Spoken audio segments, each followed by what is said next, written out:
Oi, turma do livro Porquê da Vida, Leon Diniz. Continuação do capítulo 6, Justiça e Progresso.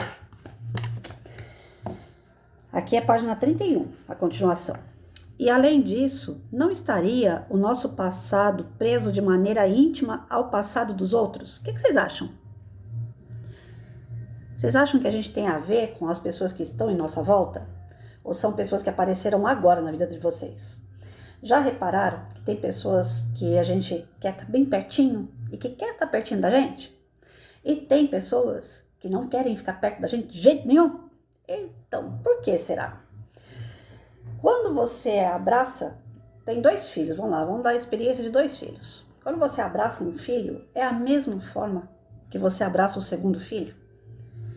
Eles recebem esse abraço da mesma forma? Não, eles são diferentes. Eles vieram de viagens diferentes, de experiências diferentes com você. Um vai ser mais apegado, o outro não vai ser tão apegado. Então, como que pode? Você tem 2 filhos da mesma educação, do mesmo lar, a mesma comida, acompanha nos estudos da mesma forma, você se dedica da mesma maneira, mas cada um age com você de uma maneira diferente. Porque são pessoas distintas, são espíritos individuais e que tiveram experiências individuais. Talvez um tenha tido mais acolhimento seu na vida passada e o outro menos, então ele fica mais arredio, né? Então nós temos um passado, a gente não pode negar, né? Nós tivemos outras vidas. Isso daí, todas as religiões estão chegando nesse consenso, graças a Deus, né? Nós tivemos outros momentos com pessoas. Você vai assim você sai do seu bairro e vai visitar um bairro bem distante, uma cidade distante, um estado distante. Chega lá, tem pessoas que são simpáticas a você, vão te acolher. Tem pessoas que de primeira você vai falar, não fico com a cara daquela pessoa. Por que será que isso acontece? Porque você já teve alguma oportunidade de estar com aquelas pessoas, em outras vidas talvez. E isso faz com que a gente tenha afinidade ou não. Às vezes a nossa afinidade é tão grande que a gente fica preso àquela pessoa. Às vezes a nossa necessidade de estar com ela é tão grande que a gente vai tendo várias encarnações com aquela pessoa. Então, nosso presente, ele está ligado ao nosso passado, com certeza. Isso não significa que a gente vai viver o passado. Se fosse dado para a gente essa missão, a gente não teria o esquecimento. Então a gente tem o esquecimento de quem foi, o que fez, as pessoas que fizeram algo de bom ou de ruim, nós temos o esquecimento disso, pelo menos provisório, enquanto a gente está na carne. Porque é uma maneira da gente se proteger até mesmo das nossas ações que foram contrárias ao bem lá no passado. Então, o nosso passado, de uma maneira ou outra, ela tá ligada a outras pessoas, né? E algumas vão ser passageiras, a gente acerta as contas lá de alguma coisinha que a gente errou lá atrás, outras vêm para ficar. Eu li hoje o livro Minutos com Chico Xavier. Depois, se vocês quiserem, vocês procurem aí para poder dar uma lida. É o capítulo... Peraí, só um pouquinho. É aqui, ó. Parentesco. Eu só vou ler a primeira aqui para vocês entenderem, ó. Ninguém possui sem razão esse ou aquele laço de parentesco, de vez que o acaso não existe nas obras da criação. Aí tem uma poesia aqui, um poeminha, que é do poeta Álvaro Martins. Ele fala, não guardes antipatias, paz é luz na vida sã. Inimigo de hoje em dia, parente nosso amanhã. Então, isso significa o quê? Que aquele que nós causamos, né, um tipo de dor aí, eles vão voltar na nossa vida. Porque a gente vai precisar pagar, acertar essas contas aí. Não passa nada em branco na vida. Deus vai colocando tudo na nossa contabilidade ali e a gente vai ter que acertar. Então, o passado nosso está ligado ao passado dos outros. As pessoas com quem a gente está encarnado faz parte de, como eu falei numa outra oportunidade, né? Parece uma equipe de novela. Hoje você vai fazer o papel de pai, mãe, aqui vai ter o filho, a tia, o tio e tal. Nessa equipe aqui vai fazer uma novelinha hoje, uma encarnação. Nessa novelinha aqui aconteceu umas desavenças com essas turmas aqui. Então na outra encarnação volta essa mesma equipe com papéis diferentes, que é para que a gente possa acertar. Uma pessoa que você matou na outra vida, por exemplo, que você judiou demais, né, humilhou, ela pode voltar numa outra vida como um filho seu, ou você ser filho dessa pessoa, para que o amor se estabeleça, para que se cresça de verdade o amor verdadeiro. Olha como Deus é maravilhoso. Que situação para o culpado que se visse marcado a ferro em brasa por toda a eternidade. Pela mesma razão, os ódios, os erros se perpetuariam, causando divisões profundas, intermináveis no seio dessa humanidade já tão atribulada. Ou seja, se a gente não tivesse a bênção da reencarnação, todo erro que a gente comete com uma pessoa ia ficar ali, jogado nela. Todo lixo que a gente despeja ia ficar ali nela. E isso seria da justiça de Deus? Claro que não. Né? Você vai lá, passa a massacra, acaba com a vida de uma pessoa. E fica por isso mesmo. Tá tudo certo. Lógico que não. Aí tem que ter uma outra história para que esse laço se desfaça, as pazes sejam feitas, né, e a harmonia se estabeleça. Deus fez bem em apagar nossos fracos cérebros a lembrança do passado temível. Então, aqui tá que a gente, graças a Deus, não sabe do passado. Porque se a gente soubesse do passado, a gente tava frito. Pensa, frito. Porque a gente não foi santo. Todos nós temos um rabinho lá atrás para alguém pisar. A gente não consegue deixar de mostrar esse rabinho, porque todos nós temos alguma coisa de mal. Então, graças a Deus, a gente esquece. Porque se a gente lembrar das maldades que a gente já cometeu no passado, hoje a gente seria das duas uma. Ou a gente ia continuar no mal mesmo, porque já que eu sou terrível, eu vou continuar, né? Ou então ia dar aquele peso na consciência que a gente não consegue caminhar, de tão pesado que é. Então Deus tira isso da cabeça da gente, dá a oportunidade pra gente voltar e tentar ser melhor, e fazer o nosso melhor. E Ele dá todas as oportunidades pra gente fazer o melhor. Observe em volta de vocês quanta bênção tem. Depois de beber as águas do letes, que eu não sei o que é, renascemos para uma nova vida. Uma educação diferente e uma civilização mais vasta fazem desvanecer as quimeras que outrora ocuparam o nosso espírito. Aliviados dessa bagagem embaraçosa, avançamos mais rapidamente no caminho que se nos apresenta. Né? Então a gente avança à medida que a gente está menos pesado. Agora, se a gente ficar com a consciência pesada, a gente não avança, a gente não cresce, a gente bloqueia. Aí a gente vai ficar naquele sistema de culpa. Quantos de nós já não ficamos nisso? Até pelas coisas que nós fizemos hoje, que nós lembramos de hoje, de alguma experiência com a sua família hoje. Você senta lá e fala, meu Deus, o que eu fiz? Eu podia ter feito diferente, mas não. Eu judiei de tal pessoa, eu falei coisas que não devia. Faz que nem Jesus falou, vai lá e pede desculpa, enquanto você está no caminho daquela pessoa.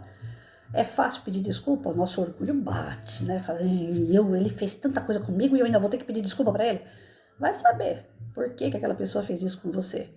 Então vai lá, pede desculpa. Não vai quebrar a língua, né? A língua é bolinha, ela não quebra. Vai lá, pede desculpa. É um exercício. Não é que a primeira vez que você pede desculpa já é de coração. Isso não acontece, não. Eu não acredito, né?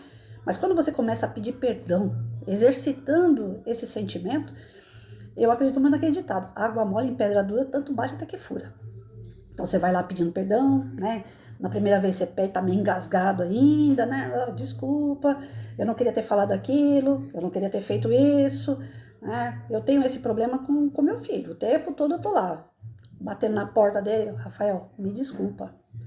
Rafael, eu sei que eu fui possessiva, eu fui aquela mãe muito dura, muito rígida, mas é porque o lugar que a gente morava, as coisas que aconteceram, eu tive que criar você sozinho, então me desculpa, meu filho. De primeira, isso aqui parecia que não ia descer nem água mais. Mas depois não. Hoje, quando eu falo pra ele, ele nem me responde, né? Mas quando eu falo com ele, falo, olha, eu amo você. Me perdoa se eu fiz alguma coisa que te machucou a tal ponto de você não querer falar um bom dia pra mim. Mas hoje eu já falo leve. Quer me perdoar? Quer me desculpar por coisa que eu nem sei o que é? Tudo bem. Não quer? Aí a bagagem quem tá carregando é você, filho. Já não sou eu.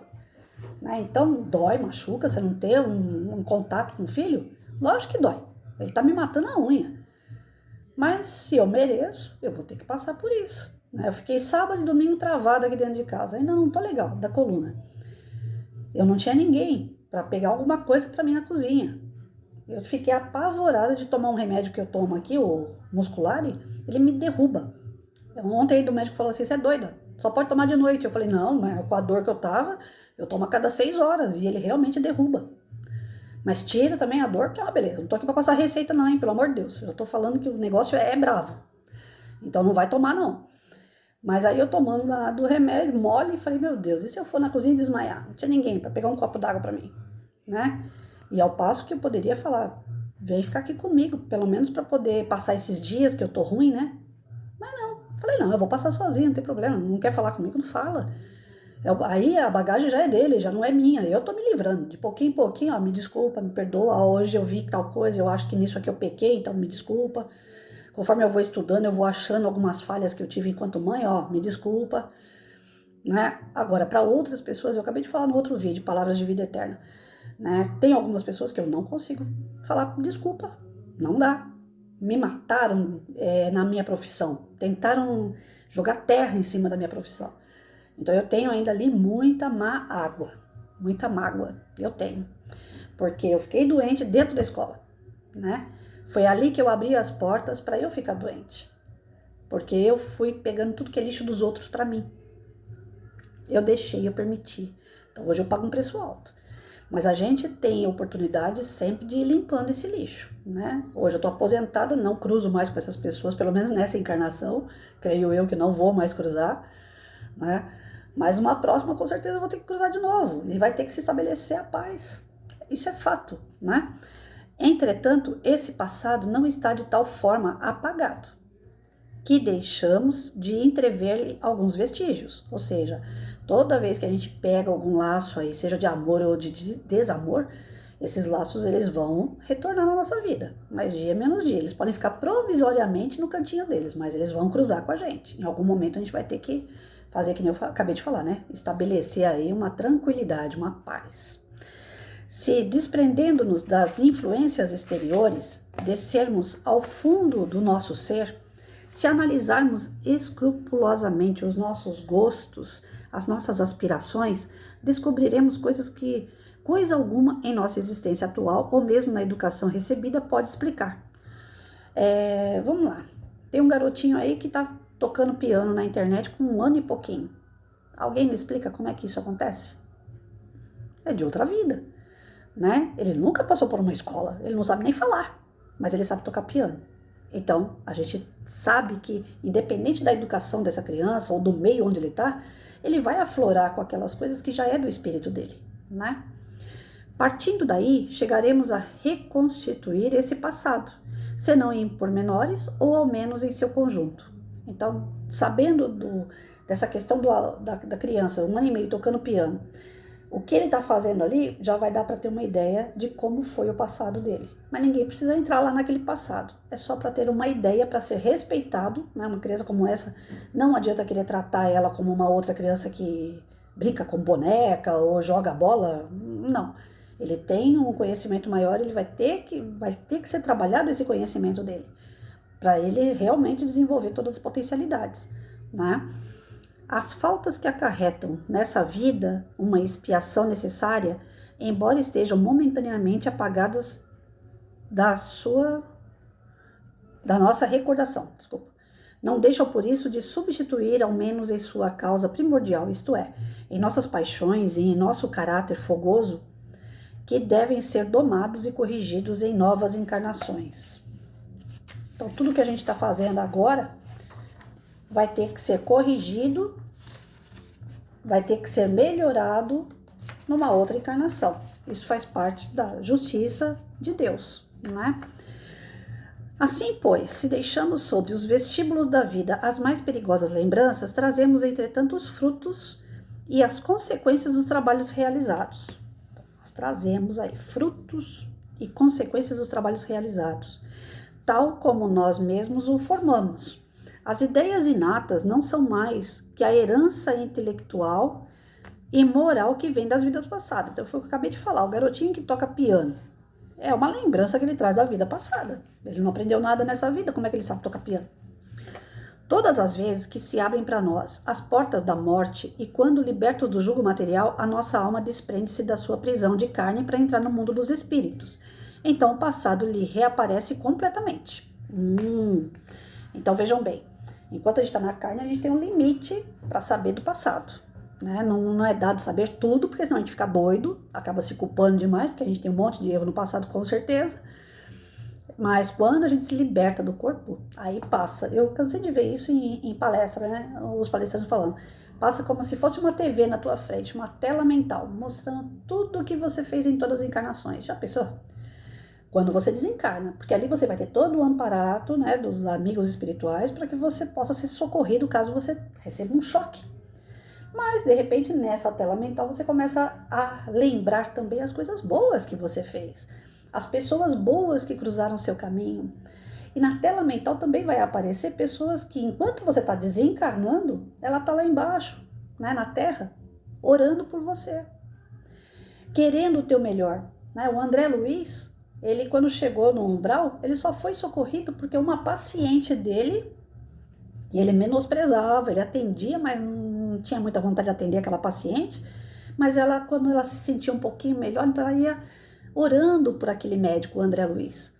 E foi as orações daquela paciente que levou um pouquinho de luz no umbral para que os amigos espirituais socorressem o André Luiz. Então, às vezes a gente faz o bem no farol, por exemplo. Vem um garotinho lá, outro dia ele passou por mim, um menino, ele falou assim, pequenas empresas, grandes negócios, um negócio assim, que ele estava vendendo amendoim, né, docinhos de amendoim no farol. E com a camisetinha com o nome dele, ele fez todo um baratinho lá para poder vender as coisas dele no farol, né. Aí ele falou, hoje eu tô aqui, mas eu não vou ficar aqui a vida inteira não, isso aqui é só um começo para eu poder fazer coisa grande. Eu achei lindo aquele menino daquele jeito, feliz de estar trabalhando e acreditando no futuro dele. Vamos supor, eu fui lá e dei um dinheiro que ele pediu e dei um pouco a mais, né? Foi o que eu fiz. Aí, vamos supor que esse menino, depois na hora de mexer na conta dele, lá ele vai ver lá, a Patrícia mandou um Pix de tal valor. De repente, aquele valor era um valor, eu não tô falando que é, mas tô falando, de repente, aquele valor era um valor que dava para ele comprar uma cesta básica, né? E ele tava precisando daquela cesta básica. Então, ele cria um vínculo de amor comigo mentalmente. Ele vai falar, poxa, eu lembro daquela senhora, foi ela que fez isso pra mim e tal, pô, hoje eu vou ter comida na minha casa graças a ela. O fato dele falar, meu Deus, obrigado por ela, aquela energia boa daquele menino vem toda pra mim. Ele manda pra mim, eu aceito, né? Então, quando a gente faz o bem pra uma pessoa, vem. Agora, se fizer o contrário, também vem, né? Chegar lá, não olhar na cara do menino, fechar o vidro, fingir que não tá vendo, ó. Isso aí também vai vir, porque ele vai falar assim, filho da mãe, né? Não deixa nem eu falar, pelo menos. Não custa nada você ouvir a pessoa. Aí ele vai mandar aquela energia ruim porque eu não quis nem ouvir ele. E aquela energia vai vir pra mim também, né? Então, esses vínculos que a gente tem de energia positiva ou negativa, a gente carrega junto para a eternidade, né? E de repente no plano espiritual, eu falei, eu tô lá no plano espiritual, passei pro outro lado. Esse menino vai estar sempre lembrando, vamos supor, né? Que esse menino está sempre lembrando de mim. Cada vez que ele colocar a mão na colher dele lá, ele fala, poxa, foi aquela mulher que me deu esse dinheiro aqui. Que Deus cuide dela. Essa luzinha que ele está acendendo nas vibrações dele lá, se eu estiver no plano espiritual, eu vou estar recebendo também. E aquilo vai me fortalecer para que eu me recomponha enquanto espírito. Para que eu chegue no plano espiritual de uma maneira mais branda, tranquila. A oração de uma pessoa, ela é fundamental para a vida da gente. Às vezes eu tô muito ruim, eu falo, gente, ora por mim aí. E eu acredito fielmente nos meus amigos e na minha família, que quando oram por mim, eu me levanto. Eu me levanto. Nunca aconteceu de eu falar, ora por mim, e eu continuar no mesmo estado que eu tava. Nunca, nunca. Eu tenho 51 anos. Toda vez que eu peço para alguém orar por mim, a minha oração é muito válida para Deus. Mas quando tem um ou mais em seu nome, como diz Jesus, ali ele se instala. Ali ele se fortifica e traz aquela força para nós. É necessário, sim, ter mais pessoas que orem por nós, sim. Não é vergonha nenhuma pedir. Gente, hoje eu não estou bem. Reza por mim aí. Não é vergonha. E isso é tão bom quando você sabe que tem pessoas que estão vibrando por você.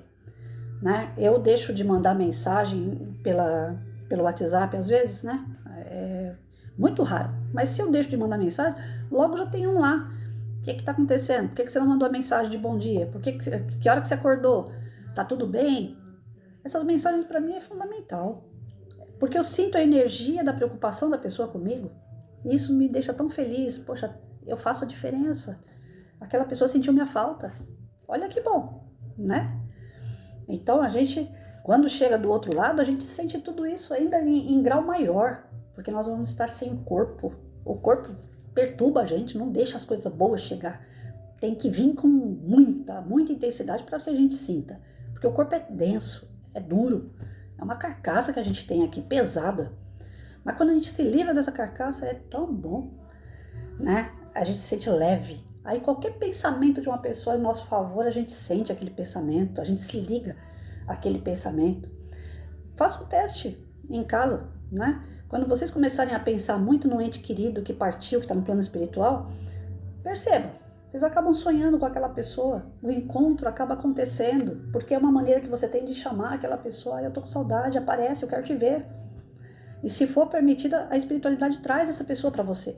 Você não precisa ir para um centro espírita, esperar uma psicografia, mãe de nada da vida por aí afora, não. Tem gente que fica procurando sarna para se coçar, isso sim.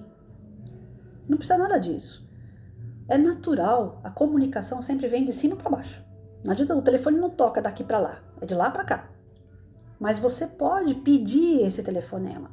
E se for da vontade de Deus, e se for bom para aquele que está lá do outro lado, vocês vão se reencontrar. Essa semana eu sonhei com meu marido. Eu tive mais um reencontro com ele em sonho. E que coisa mais maravilhosa do mundo do que a pessoa virar para você e falar assim, eu te amo. É a única, eu sei que eu sonhei com ele um monte de coisa. Aí você vai falar, mas o que, Patrícia? Eu também tô com curiosidade, eu não lembro do sonho. Mas eu lembro no final. Patrícia, eu te amo. Pra mim tá ótimo, tá ótimo. Eu não preciso de mais nada. Eu só quero saber disso. Tá lá ainda me esperando? Me espera aí que eu vou. É assim. O telefone toca, gente. É de lá pra cá. Mas a gente pode pedir esse telefonema. Não tá errado pedir. Mas tem gente que é desesperada. Vai para o centro espírita, acha que na primeira sessão que você vai lá e assiste uma palestra, já vai ter uma comunicação do ente querido.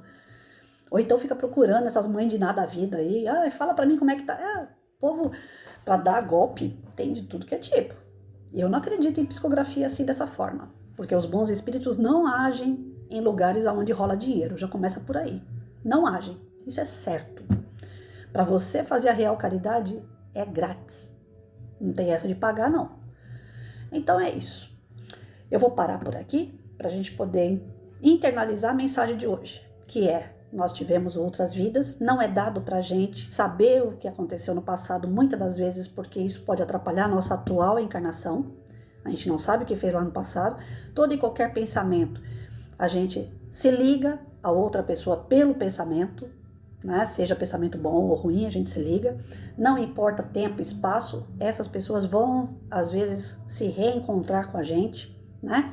E a cada reencontro, os laços podem se fortificar pelo bem ou pelo mal. Tudo depende das ações, do pensamento que nós temos em relação às pessoas, né? E quando a gente chega lá no plano espiritual, é desvendado pra gente tudo aquilo que a gente fez de bom e de ruim, para que a gente tenha uma nova oportunidade de reencarnar, sanando as nossas dificuldades do passado e trazendo novas alegrias no nosso presente para o nosso futuro. Tudo está nas nossas mãos, né? Não adianta ficar esperando nada que venha de Deus. Pronto, ele vai ajudar, mas ele não vai dar nada pronto na nossa mão, né? Se você foi infeliz com uma pessoa, se você não soube lidar com uma pessoa, aquilo ali é uma dívida e vai ter que ser paga. Deus não vai pagar por você. Se você criou laços de amor, de respeito, né, de compreensão, de atenção com alguém, essa pessoa vai se tornar um suporte para você no dia a dia, né? Então, o ideal é que a gente forme sempre vínculos de família. Não precisa ser consanguínea, porque nós todos somos irmãos. Perante Deus, que é o Criador, Jesus veio e falou, vocês todos são meus irmãos. Porque todos nós somos filhos de um Pai só, do Criador, de Deus, que recebe outros nomes em várias religiões, mas só tem um cara, é Deus. E dele parte toda a vida humana, toda a vida fora daqui também. Que nós temos vida aqui nesse planetinha, que é a vida encarnada humana, nós temos outros tipos de vida em outros planetas que a gente não consegue discernir ainda, porque a nossa consciência, o nosso conhecimento é pequenininho demais para entender a grandeza de Deus. Mas todos nós somos irmãos. Tem aquele irmão que a gente se afina mais, tem aquele irmão que não se afina muito, mas todos nós somos irmãos. E nós temos que tratar uns aos outros com o devido respeito, com a devida responsabilidade, porque dependendo desses laços, vão ter os que dão suporte para a nossa caminhada e vão ter aqueles que vão ficar puxando a gente e não deixando a gente caminhar. Esses mais difíceis é com que a gente tem que ter mais benevolência, mais paciência, mais tolerância. Patrícia, aprende. Porque não é fácil não, mas vale a pena. Quando você consegue superar uma diversidade com alguém, né, uma diferença com alguém, dá um alívio, dá um alívio lascado, dá. Eu falo por mim, dá sim. Se a gente consegue se perdoar e perdoar o próximo, deixar a bagagem na mão dele e ele que se lasque lá, ele que faça o que quiser dessa bagagem, né? Se ele quer jogar fora, ele joga, fica bom para os dois. Se ele não quiser jogar fora e quiser carregar, aí é problema dele. Mas que a gente tem essas experiências para poder progredir e que está dentro de uma justiça maior que a de Deus, isso é fato, né?